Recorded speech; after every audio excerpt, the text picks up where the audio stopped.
What's up, everyone? This is John with Things That Fun, and this is an update on my Lotus that I recently repaired, did a head gasket repair on recently. It's been about a week since I finished the repair. It's running great. I've put probably 300 miles on it since then. Um, just so happy to have it back on the road. The weather's been awesome, and I couldn't be happier. It took a little bit longer than I was expecting, but everything's working great on it. But what I'm going to go over today is I'm going to be filling the spoiler holes on the rear hatch. I removed the spoiler. I like it a lot better without it. It looks so much cleaner. So I'm going to run it without the spoiler. But I've got to fix the holes. I've got to fill the holes on there. I've done a couple other things as well. I changed the front driving lights. About 4 years ago, I bought some HID lights, xenon HIDs, and I just got around to putting them in, and they look really good. I'll show you some shots of that.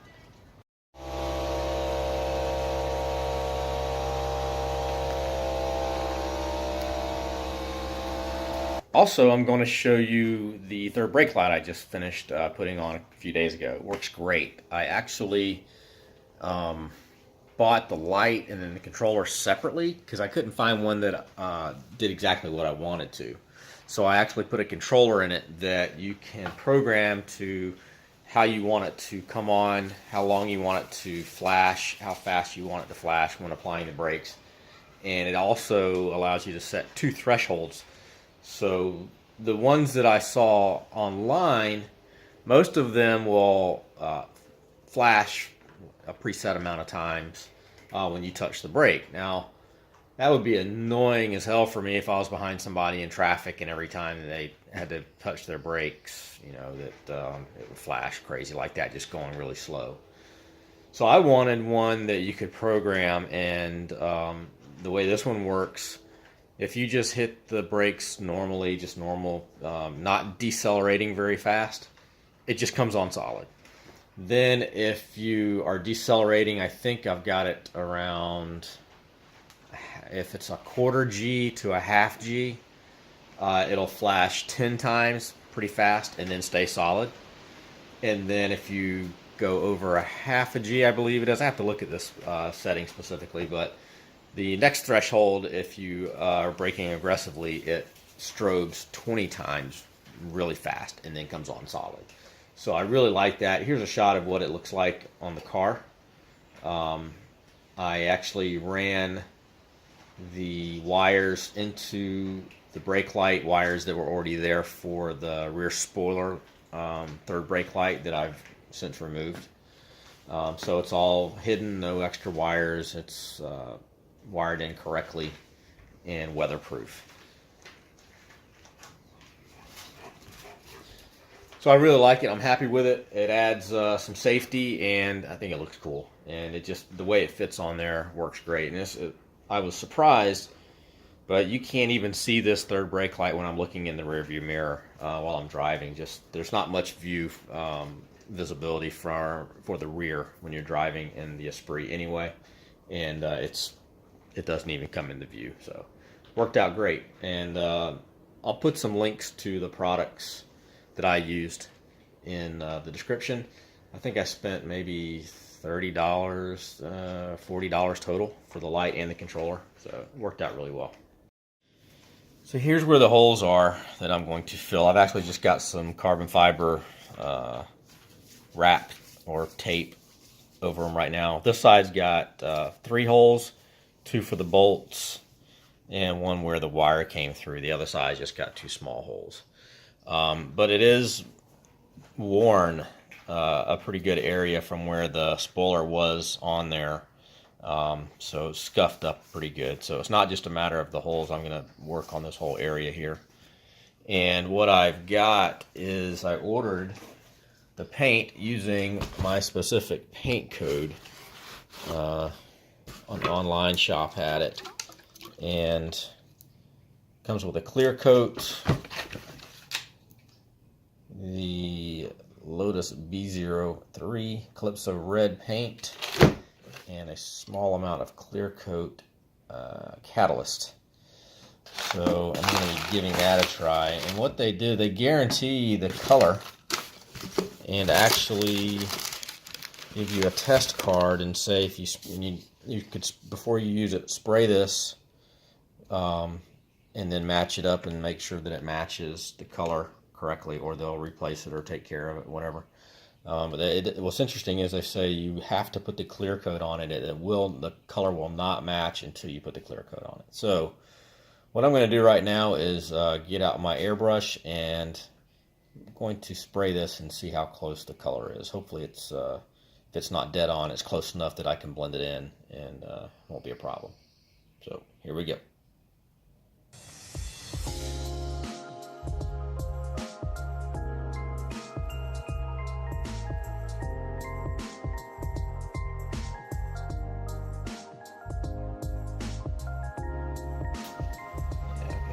Pressure.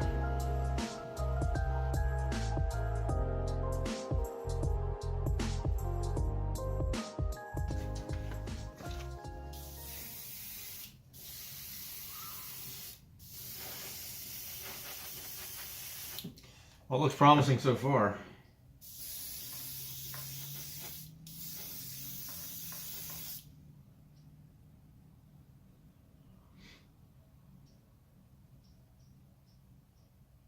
Come and wait and let it dry.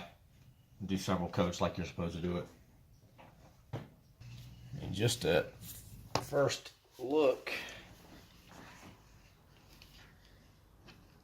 it looks pretty good.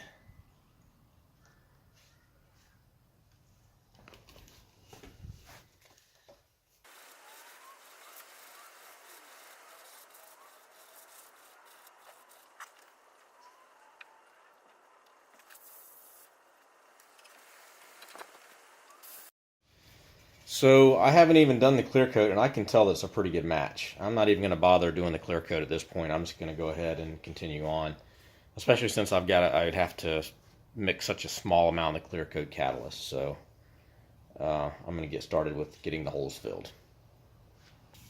So the first thing I need to do is take off the sticker I have over it. And I've done this once already when I wired the third brake light, and I think it leaves, well, it's coming off a lot better. The last one I took off, it came off in pieces and left a lot of residue. So as you can see what it looks like. So it's not too bad. I mean, there's a little bit of a scuff, some scuffs around here from where the spoiler's been sitting for 20-something years. But all in all, it's in really good shape under that. So I'll probably end up spraying from right about here to here, just to blend it in well, be able to feather it in so if there is any difference in the color, it matches well. And I can get rid of some of this stuff right here as well. I thought about actually embedding magnets or a piece of metal in each of these holes in case I wanted to drill them out again later. I could find them easy. So I might take some measurements beforehand. I want to be able to put it back on if I want to, and I want to have some way to reference the holes. Actually, I think what I'll do is I'll get a piece of paper and lay it down here, or maybe some masking tape and lay it down at this line down here, and then poke the holes and save that tape, put it on the spoiler.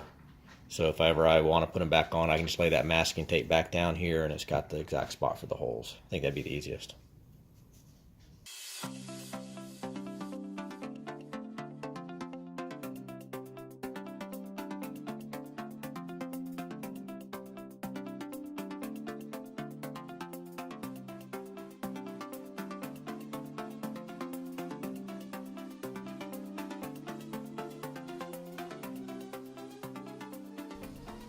There is one other thing I need to do before I fill these holes. Some time ago, it's been years, when I was taking the spoiler off, I took it off once before, and one of the screws I couldn't get out, I lost, and it got in this channel here. So when I drive around, it gets vibrated down here, and then when I lift the boot lid up, it slides back down. It's kind of annoying, so I'm going to try to use this piece of carbon fiber with a magnet on it and see if I can get in there and get it out. It's going to be tough, but I want to get that out before I fill these holes up.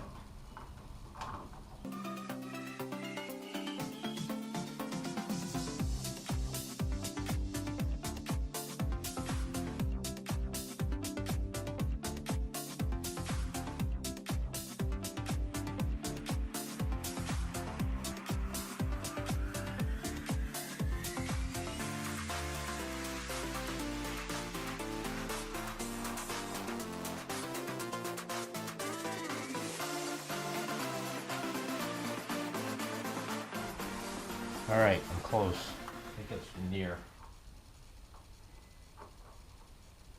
Yes, it is a screw, and it is apparently aluminum, because it won't pick up with a magnet. I know what I need for that.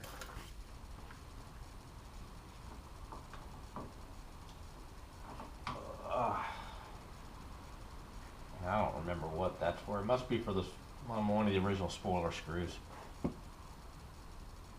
Strange that it's aluminum, however. All right. So I'm going to get the third brake light wires back in there.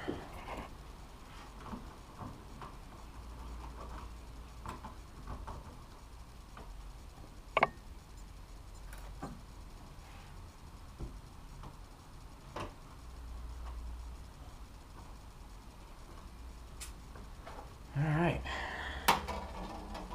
so I'm going to be using Bondo. I've used this before, not on an automobile, on some other stuff, and it's pretty easy to work with. Quick drying time, sand's really easy, so I'm going to try to confine the amount of sanding I do just to these spots. I know I have to do some light sanding, some really fine sandpaper, Scotch-Brite on the paint around it, but I don't want to mess up the clear coat of the paint too much with the sanding. So.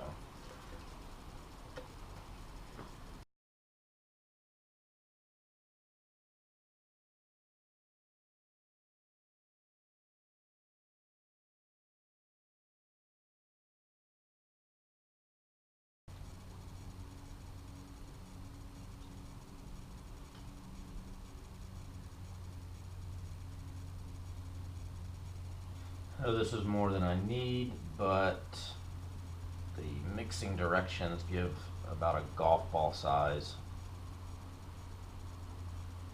amount. So that's about the size of a golf ball, I guess, maybe a little more.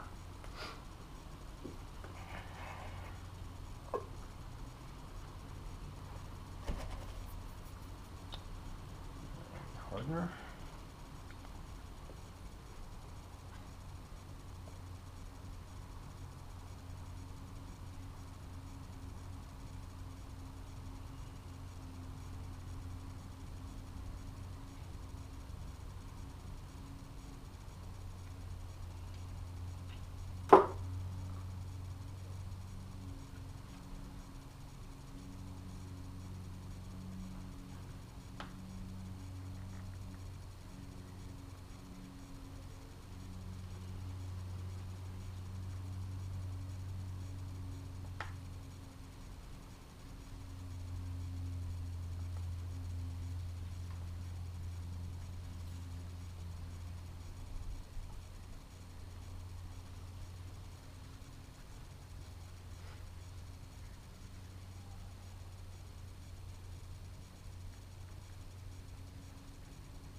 pretty big for this. Hopefully as this starts to harden just a little bit, I can put it in there and it won't sink down too much.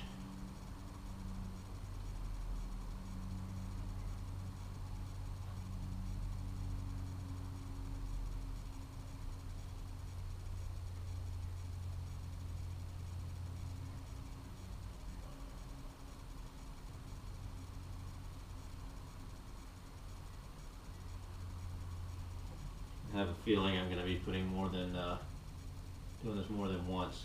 It starts to sink down in there, which looks like it might.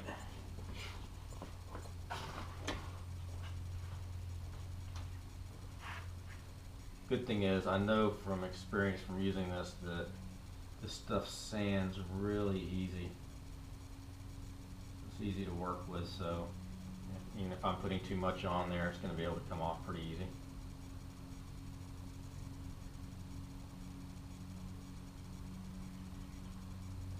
Yeah, it's just kind of sinking down in there right now. Wait on it to get a little stiffer.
I think the two smaller ones are good. I think I'm going to have to put another coat on the larger one. I don't feel a transition much at all with the smaller ones, but there is one with the larger one. So I'm going to put another application over that and sand it down. I think it'd be good. Yeah, pretty happy with it. So I'll do the other side and then put another coat on this one. Alright, so I put another coat on and let it sit overnight. I'll finish sanding it and hopefully get it prepped to paint for today.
Alright, so we've got it primed. I did some wet sanding on it. Feels nice and smooth, and I'm ready to see how the paint goes on.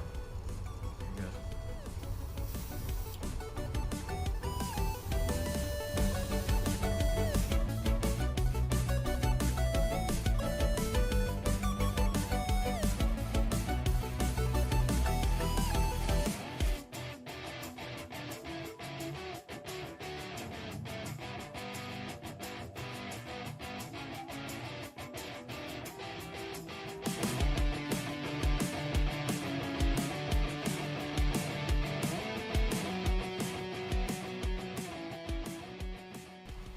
Alright, so I've got the paint down, it looks good.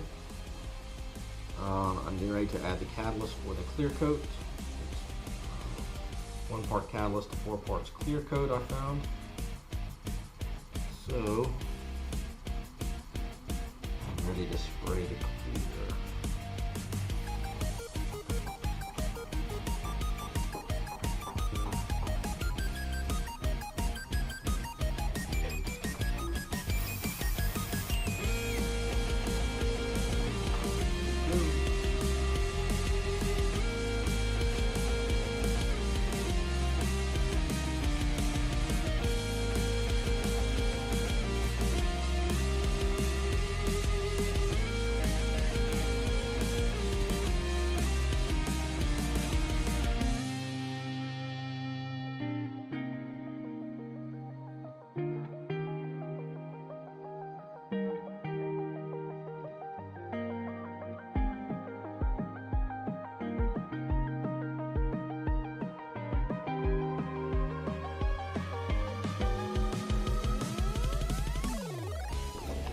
Well, I don't know if I did it correctly or not, but it's done. I know I'm going to have to let it dry. Well, maybe do some wet sanding and polish it. I mean, looks good. It's shiny. It's just not as smooth, obviously, as it should be. So hopefully that's where the wet sanding will come in, and the polishing. So. And I got a little bit of trash in there. Hopefully I can get that sanded out. That's what happens when you're spraying stuff in your garage.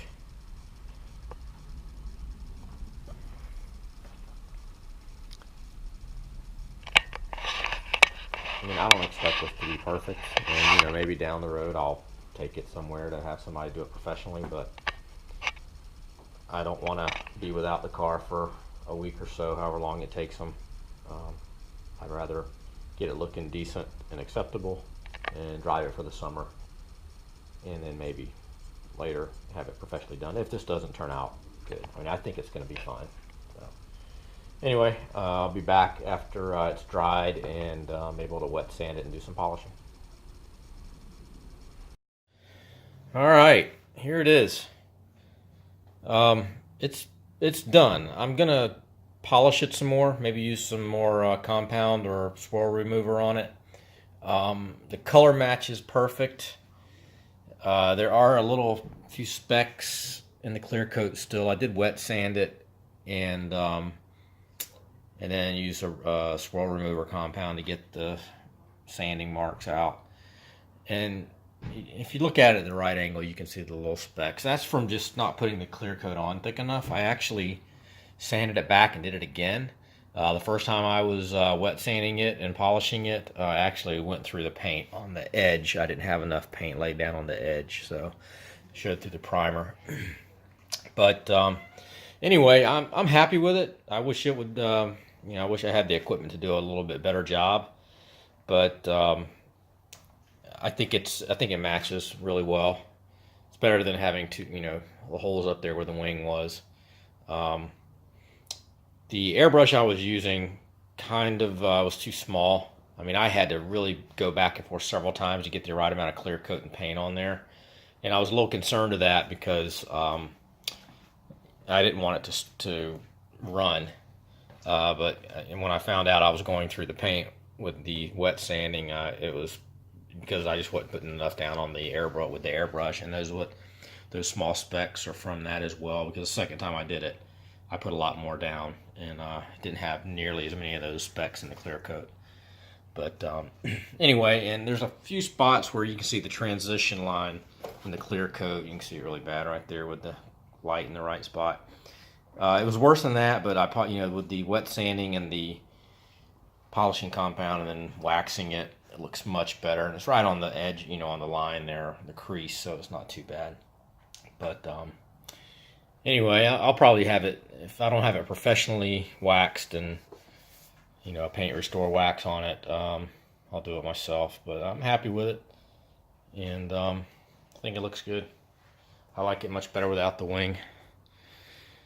And next, I'm going to be darkening my wheels. I'm going to try some Plasti Dip on there. Already Plasti Dipped one other thing, but I'll save that for the next episode. So subscribe and tune in for that, and I'll show you how I do my Plasti Dip my wheels and how they turn out. See you next time.